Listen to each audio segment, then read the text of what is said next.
বলো তো তোমরা কে কে রয়েছো যারা আমার মতো ঘুগনি খেতে ভীষণ ভালোবাসো, একটু লেবু দিয়ে একটু বিট লবণ দিয়ে তার সাথে শসা গাজর আর পেঁয়াজ কোচানো। আমি তো ভীষণ আমি না, আমার ছানাটাও কিন্তু ভীষণ ভালোবাসে আর আমার বরটাও খুব ভালোবাসে।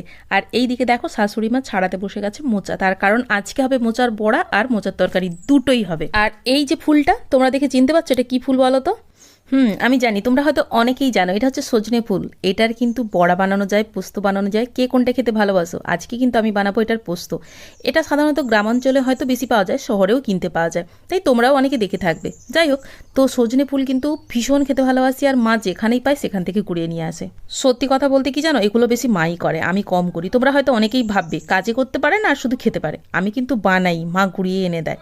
তো যাই হোক, আজকে করব মাছের ঝাল, তার সাথে পোস্ত আর একটা ভাজা, আর একটা হয়তো ভাতে কিছু দেওয়া হবে। আর এই যে দেখছো এটা ভাত বসিয়ে দিয়েছি, আর মোটামুটি রান্না করতে আমার 1.5 ঘন্টা থেকে 2 ঘন্টার মতো সময় লেগে যায়। তো ব্লগটা ভালো লাগলে অবশ্যই লাইক